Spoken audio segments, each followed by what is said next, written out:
제가 부임한 지 2년 되는 해에 우리 교회 안에는 커다란 화재가 일어났습니다. 여러분 기억하실 분들이 계실 겁니다. 지금 3부 예배를 그때 드리고 있었는데 갑자기 저 뒷문이 열리면서 소방관들이, 제가 설교를 시작한 지 10분 후에 소방관들이 들이닥친 겁니다. 그리고 변압기가 터져서 교회에 화재가 났으니까 다 대피하라고. 이 자리에 700명이 앉아 있었는데 말이죠. 지금 바로 이 순간입니다. 여러분 당해보신 분들은 알겠지만 얼마나 황당했겠습니까? 그래서 제가 침착하게 교우들에게 소방관의 말에 따라 지금부터 대피합니다. 천천히 빠져나가십시오 라고 제가 말을 하고 교인들이 빠져나가기 시작했습니다. 그런데 제가 먼저 이걸 성급하게 하면 교인들이 저 계단에서 압사할 가능성이 있다는 생각이 들더라고요. 그래서 제가 이 자리에서 끝까지 저는 남아서 설교를 했습니다. 이 본당의 불은 다 꺼지고 마이크 꺼지고 이제 어두운 상황에서 제가 설교를 끝까지 하고 교인들이 다 대피하고 저는 마지막에 찬송가 한 곡을 부르고 축도하고 제가 예배를 마쳤습니다. 여러분에게 묻습니다. 누가 남아 있었을까요? 제가 보니까 남아 있을 사람만 남아 있었습니다. 21명이. 사실은 굉장히 무모한 일이죠. 잘못하면 타 죽을 가능성도 있었습니다. 저도 사실은 도망가고 싶었다니까요. 도망가지 못하게 이 강대상을 꽉 잡고 끝까지 설교를 했습니다. 제가 남아있는 21명에게 물어봤습니다. 집사님, 왜 안 나가셨어요? 목사님이 안 빠져나왔는데 우리가 갈 수는 없지 않습니까? 이 말을 21명의 교인들이 해주었습니다. 남아있을 사람만 남아있었던 겁니다. 근데 제 마음에 참 실망스러운 것은요, 제가 설교와 축도를 다 마치고 나가면 교인들이 마당에서 다 기다려줄 줄 알았어요. 다 집에 갔더라고요. 여러분은 그 자리에 어디에 계셨습니까? 황급히 빠져나갔습니까? 아니면 21명 속에 있었습니까?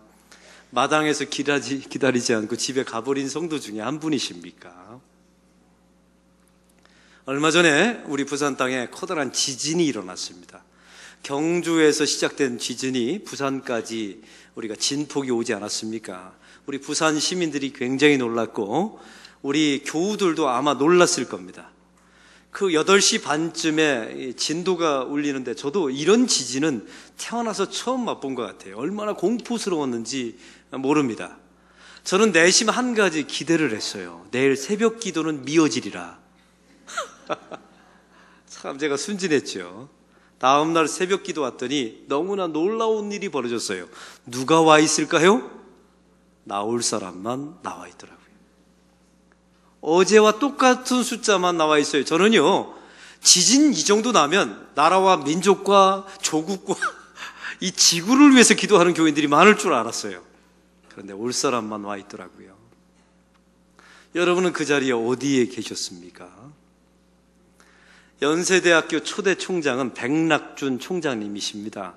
이분은 미국에 유학 가서 첫 번째로 대한민국 사람 가운데 미국에서 첫 번째 박사 학위를 받은 분이에요. 이분이 돌아오셔서 연희 전문학교 첫 번째 초대 총장이 되셨는데 이분이 아주 유명한 논문 한 편을 썼습니다. 그게 뭐냐면 한국 개신기독교회사라고 하는 논문을 썼어요. 그 논문에 보면 이런 글이, 저는 직접 보지는 않았는데 박선희 목사님의 설교를 통해서 제가 들은 바입니다.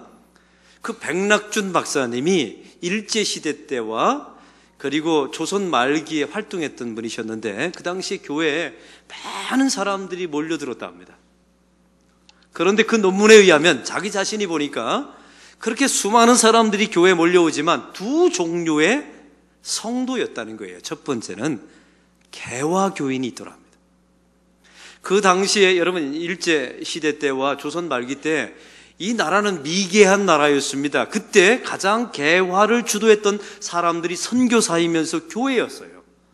그래서 수많은 사람들, 신문물을 추구했던 사람들이 교회에 몰려왔다는 겁니다.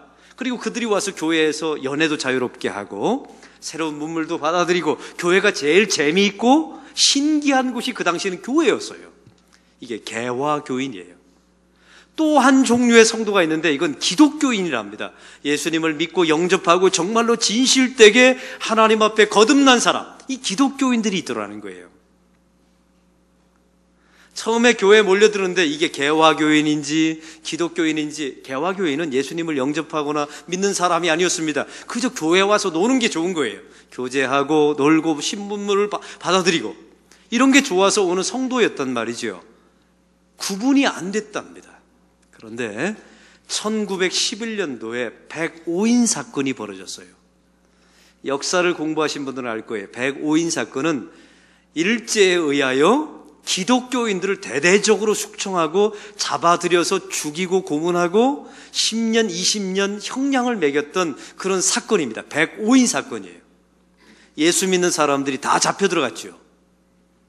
이 105인 사건이 딱 벌어지는 순간에 놀라운 일이 한국교회에 벌어졌답니다. 이게 백낙준 박사의 이야기입니다. 개화교인들이 썰물처럼 교회를 빠져나가더라 합니다. 교회 와서 신문물을 추구했던 사람들, 교회 안에서 교제를 추구했던 사람, 기복을 추구했던 이 개화교인들은 다 105인 사건, 핍박이 가해지자마자 교회를 썰물처럼 다 빠져나가더라는 겁니다. 여러분에게 묻습니다. 여러분은 개화교인에 속하십니까? 기독교인이십니까? 만약 이 시대에 105인 사건 같은 기독교인들을 억압하고 핍박하는 사건이 다시 한번 벌어진다면 여러분은 교회를 끝까지 지키실 겁니까? 아니면 썰물처럼 개화교인처럼 빠져나가실 겁니까? 우리 교인들이 1000명이 넘게 모이는데 이런 사건이 일어나면 도대체 몇 명이 남을까? 굉장히 궁금합니다. 오늘 말씀은 이와 똑같은 사건입니다. 사도 바울이 비시디아 안디옥에 도착해서 회당에서 설교를 했습니다. 그런데 유대인들이 사도 바울의 설교를 듣고 소수가 은혜를 받았어요. 다음 안식일에도 와서 설교를 해달라고 부탁을 하게 되었죠. 이 사도 바울이 다음 안식일에 회당에 찾아갔더니 수많은 시민들이 다 모여서 이 사도 바울의 설교를 들었다는 내용입니다. 그런데 문제가 한 가지 있었습니다. 모든 유대인들이 다 사도 바울이 전하는 말씀에 은혜를 받고 감동을 받은 건 아니었어요. 대다수의 유대인들은 사도 바울을 따르지 않았습니다. 왜냐하면 시기가 가득했던 겁니다. 자기들에게 쏠렸던 모든 관심이 저 사도 바울에게 가는 것을 저들은 견딜 수가 없었어요. 자기 자신들이 예수님을 십자가에서 죽였던 바로 그 장본인을 메시아라고 소개하는 이 사도 바울을 받아들일 수가 없었던 것입니다. 그래서 사도 바울이 말하는 그 설교를 반박하고 비난했어요. 그리고 오늘 성경에 보니까 경건한 귀부인들과 유력한 사람들을 선동해서 사도 바울을 핍박을 했습니다. 사도 바울은 결국 이방인에게 나갈 수밖에 없었습니다. 왜냐하면 유대인들이 미워서 간 게 아니에요. 저들이 비방하고 핍박하고 내쫓으니까 어쩔 수 없어서 이방인에게 갈 수밖에 없었어요. 이 사도 바울은 단 한 번도 유대인을 포기한 적이 없습니다. 그런데 저들이 복음을 받아들이지 않으니까 이방인에게 어쩔 수 없이 갈 수밖에 없었던 것입니다. 그런데 놀라운 일이 벌어졌어요. 이방인들이 다 예수를 믿는 겁니다. 성경은 오늘 48절에 이렇게 말합니다. 우리 48절 다 같이 읽겠습니다. 이방인들이 듣고 기뻐하며 하나님의 말씀을 찬송하여 영생을 주기로 작정된 자는 다 믿더라. 할렐루야. 처음부터 사도 바울은 이방인 선교를 계획했던 것은 아니었습니다. 유대인들이 핍박하고 비방하고 쫓아내니까 어쩔 수 없어서 이방인에게 갔지요. 가서 복음을 전했더니 이방인들이 다 기뻐하면서 예수를 믿게 된 거예요. 그래서 뒤돌아온 과정을 쫙 보니까 이것은 자기가 한 것이 아니라 하나님이 작정하셨다는 사실을 알게 되었습니다. 하나님이 무엇을 작정하셨을까요? 이방인을 구원하기로 하나님이 작정했다는 사실이에요.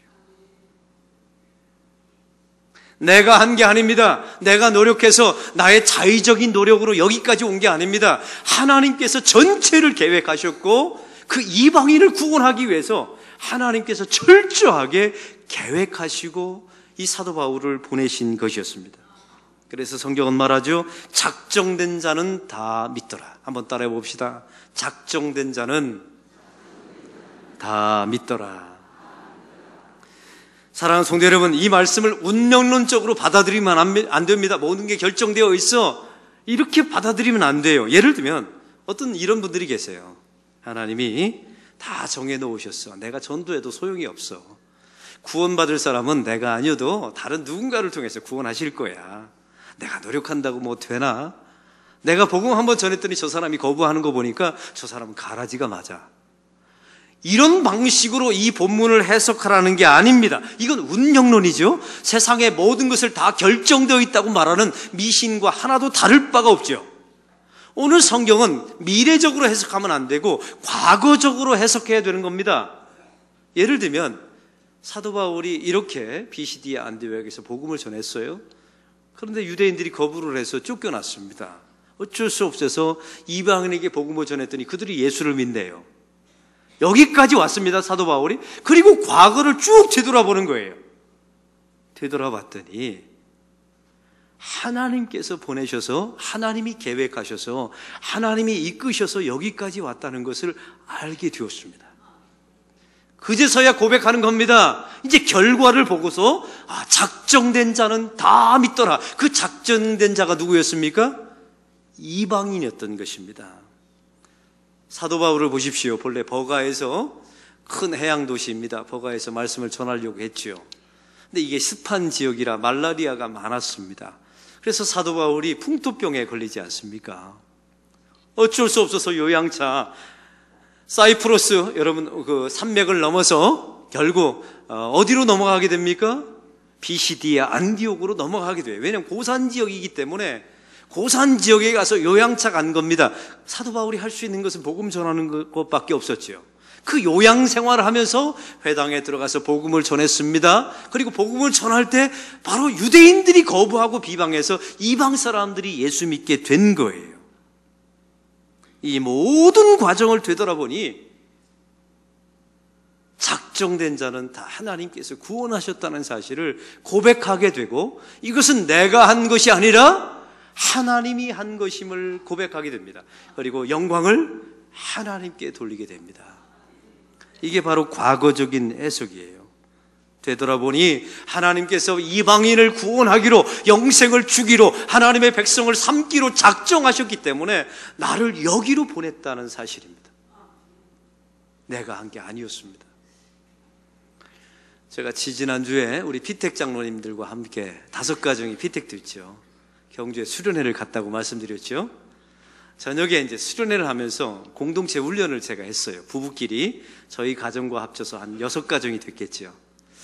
그런데 그분들이, 피택 장로님들이 혼자 힘으로 장로님 되신 분들이 아니거든요. 왜냐하면 이게 부인들이 도와주지 않으면, 신앙생활 함께 하지 않으면 이게 불가능한 겁니다. 그래서 그 시간에 자기 아내와 남편을 칭찬하자라고 한 거예요. 이 경상도 남자는 이걸 고통스러워 하더라고요. 그래서 제가 공개적으로 한번 우리 자리에서 칭찬해보자 했더니 그 중에 피택 장로님 한 분이 이런 칭찬을 하는 거예요. 자기 아내를 옆에 앉혀놓고, 그 집안 속에 예수 믿는 사람은 당신 혼자밖에 없었답니다. 그러니까 아내와 우리 피택 장로님만 딱 예수를 믿는 거예요. 그 가문 전체 혼자 예수를 믿는 거예요. 그런데 문제는 이 가정이, 장로님이, 피택 장로님이 맏아들이었습니다. 그러니까 그 가문에 일어나는 모든 제사를 누가 치러야 합니까? 우리 피택 장로님이 치를 수밖에 없는 상황이에요. 그래서 10년 동안 제사상을 차렸답니다. 당연히 절은 하지 않았죠. 교인이니까, 안수집사였고 이제 피택 장로가 되었으니까요. 그런데 놀라운 것은 자기 아내가 한 번도 불평하지 않고 그 1년에 얼마나 많습니까? 제사상을 다 10년 동안 차려냈답니다. 이 이야기를 칭찬을 해주니까 아내가 또 그러는 거예요. 아니, 우리 남편이 대단해요. 왜냐하면 어버이날이 되면요, 카네이션을 사가지고 그 친척분들을 다 찾아다니더라 합니다. 자기 남편이 고모에게 꽃 달아주고, 작은아버지에게 달아주고, 큰아버지에게 달아주고. 여러분에게 한번 여쭤볼게요. 지난 어버이날 친척 찾아다니면서 꽃 달아준 분 계세요? 별로 없잖아. 이게 특이한 일인 거예요. 그렇게 10년을 서로 이제 칭찬을 하는 거예요. 제 아내는 10년 동안 제사상 차렸어요. 우리 남편은 꽃을 달아주었어요. 이게 될 집안이더라고요. 서로 칭찬하면서. 10년이 딱 지났을 때 그 피택 장로님의 모든 일가족이 그러더랍니다. 이제는 됐다고. 더 이상 제사 안 지내도 된다고. 너희 식으로 하라고. 그 너희 식이 무슨 식입니까? 추도 예배잖아요. 너희 식으로 해도 된다고. 너희들의 수고를 우리가 안다고. 그러더랍니다. 그래서 추도 예배를 드렸죠. 그랬더니 친척분들이 그러시더랍니다. 너희 식도 좋구나. 사실 이게 안 드려봐서 그렇죠. 사진 놓고요. 본래 사진도 놓으세요. 괜찮아요. 그리고 추도 예배 드리면서 음식은 따로 나중에 먹고요. 부모님이 살아생전에 어떤 분이셨는지 서로 나누면 그게 참 멋있거든요. 제사상에서는 그런 짓 하지 않습니까? 우리 살아계실 때 우리 아버지는 어떤 분이셨는지 그걸 서로 이야기하면 여러분 그 추도 예배가 근사하거든요. 아, 너희 식도 좋다고 그렇게 말해주더랍니다. 10년 만에 말이죠. 그걸 당하는 사람 입장에서 생각해 보세요. 이거 쉬운 일이 아닙니다. 만약에 그 피책 장로님이 이렇게 말했다고 합시다. 하나님, 작정된 자는 하나님이 구원해 주실 줄로 믿습니다. 저는 가만히 있으랍니다. 이렇게 아무 손 놓고 기다렸다면 그 집안에 이런 일이 일어났을까요? 제가 물어보면 대답 좀 한번 해보세요. 절대로 일어나지 않습니다. 하나님께서 그 피택 장로님을 사용하셔서 그 집안에 하나님의 작정하심을 이룬 줄로 믿습니다. 우리의 몫이 있어요. 우리가 해야 될 게 있습니다. 하나님이 우리를 사용하십니다. 하나님께서는 여러분을 통해서 일하십니다. 그리고 시간이 다 지난 후에 우리 피택 장로님이 그러시겠지요. 하나님, 이게 하나님의 작정이셨군요. 그리고 하나님께 영광 돌립니다. 이것은 하나님이 저를 통해서 하신 일입니다. 이게 바로 과거적인 해석입니다. 오늘 성경에 작정된 자는 다 믿더라. 이 말은요, 거꾸로 말해보면 이렇게 말할 수가 있어요. 작정되지 않는 자는 안 믿더라 라는 내용으로 바꾸어 말할 수가 있습니다. 사랑하는 성도 여러분, 우리가 전하는 설교와 복음 안에는 두 가지 속성이 있어요. 첫째는 이게 복음이라는 복된 소식의 속성이 있어요. 이걸 받아들이고 인정하고 하나님 앞에 이 말씀을 수용하는 사람에게는 복된 소식이 되는 거예요. 그러나 이걸 거부하고 이걸 비방하고 핍박하는 자에게는 이것 복음 자체가 심판이 된다는 사실을 여러분 아십니까? 참 이상한 것은요, 똑같은 복음을 전하고 똑같은 설교를 해도 어떤 사람은 그걸 받아들이고 은혜 받고 눈물도 흘리고 하나님 앞에 회개도 해요. 그걸 보면 우리가 아는 겁니다. 아, 저 사람은 작정된 사람이 맞구나라고 해요. 우리가 똑같은 설교를 하고 복음을 똑같이 전합니다. 열심을 다해서 복음을 전했는데 나중에 시간이 많이 지난 후에도 그 사람이 바뀌질 않는 거예요. 그러면 결론이 이거예요. 저 사람은 작정된 사람이 아니었구나라는 사실을 알게 됩니다. 복음 안에는 심판의 요소가 있다는 사실이에요. 그래서 예수님께서 말씀하십니다. 너희가 어느 마을에 들어가서 복음을 전할 때 저들이 받아들이지 않거들랑 어떻게 하라고요? 그 마을을 먼지를 떨어버리고 나가랍니다. 왜요? 여러분, 그 먼지를 떨어버린다는 말은 너의 책임이 아니다라는 뜻이에요. 우리가 믿지 않는 사람들을 위해서, 여러분 가족을 위해서 최선을 다해서 전도하셔야 돼요. 섬기셔야 합니다. 10년, 20년 제사상 차려드려야 돼요. 돈 많이 들여서 그들을 섬기셔야 합니다. 그리고 카네이션 달아드려야 돼요. 그러나 시간이 지나고 나서 한참이 지났는데 10년, 20년, 30년 죽을 때가 됐는데도 그들이 복음을 받아들이지 않았다면 먼지를 떨어버리세요. 여러분의 책임이 아닙니다. 오늘 이 말씀이 그런 의미예요. 하나님께서 작정된 자는 다 믿더라. 바로 그런 의미입니다. 여러분의 책임이 아니라는 사실이죠. 사랑하는 성도 여러분, 마태복음 13장 24절에 보면 알곡과 가라지 비유가 나와 있습니다. 아주 일맥상통한 내용이죠. 죄인이 자기 밭에다가 씨앗을 뿌렸습니다. 알곡이 막 솟아나오고 자랍니다. 그런데 밤중에 원수가 찾아와서 거기다 가라지를 뿌립니다. 가라지가 알곡 사이에서 막 솟아나오고 있는 것이죠. 이것을 종들이 본 겁니다. 여러분 어렸을 때 농사를 지어본 분들은 아세요. 그 쌀 주변에 피가 자라고 있다는 것을 보이지 않습니까? 색깔이 약간 달라요. 이게 전문가는 금방 봅니다. 그래서 종이 주인께 찾아와서 묻습니다. 주인이요, 저 가라지를 뽑으리이까? 주인이 말합니다. 이 주인은 하나님이시죠. 가만두어라. 그 가라지를 뽑다가 알곡이 상할까 하노라. 이게 무슨 의미인지 농사를 지어본 분들은 아실 거예요. 이게 이 가라지는요, 피는 얼마나 이 잡식성인지 자기가 살려고 알곡 뿌리와 엮어놓습니다. 그래서 가라지 피를 뽑아내면요, 이게 벼도 함께 뽑히게 돼 있어요. 잘못하면 말이죠. 우리 주님께서 이걸 말씀하시는 거예요. 이 말씀 안에는 다음과 같은 뜻이 담겨져 있습니다. 그것은 우리에게 가라지와 알곡을 가를 수 있는, 나눌 수 있는 권한을 주신 바가 없다는 뜻이에요. 그리고 두 번째는요, 우리는 가라지를 정확하게 가려낼 능력이 있어요, 없어요? 없어요. 없습니다. 그러면 우리가 알아야 되는 게 한 가지가 있어요. 세상의 모든 사람, 여러분 교회도 마찬가지예요. 교회가 1000명, 1500명, 10,000명이 모였다고 다 알곡이 아닙니다. 성경대로 말하면 그 안에 원수가 찾아와서 가라지를 뿌려놔요. 근데 우리는 가라지일 것이다 생각하는데 아닐 수도 있어요. 우리는 가려낼 능력이 없어요. 그러면 우리가 알아야 되는 게 한 가지가 있어요. 모든 사람을 다 알곡으로 생각하고 전도해야 합니다. 할렐루야. 여러분, 우리가 전도했을 때 어떤 사람이 예수 믿으세요 했더니 그 사람이 이렇게 말했다고 합시다. 너 날 잘 믿으세요 하면 우리 마음속에 상처가 되면서 첫 번째 떠오르는 생각이 뭔지 아세요? 저 사람은 가라지일지도 몰라. 그래서 쉽게 포기합니다.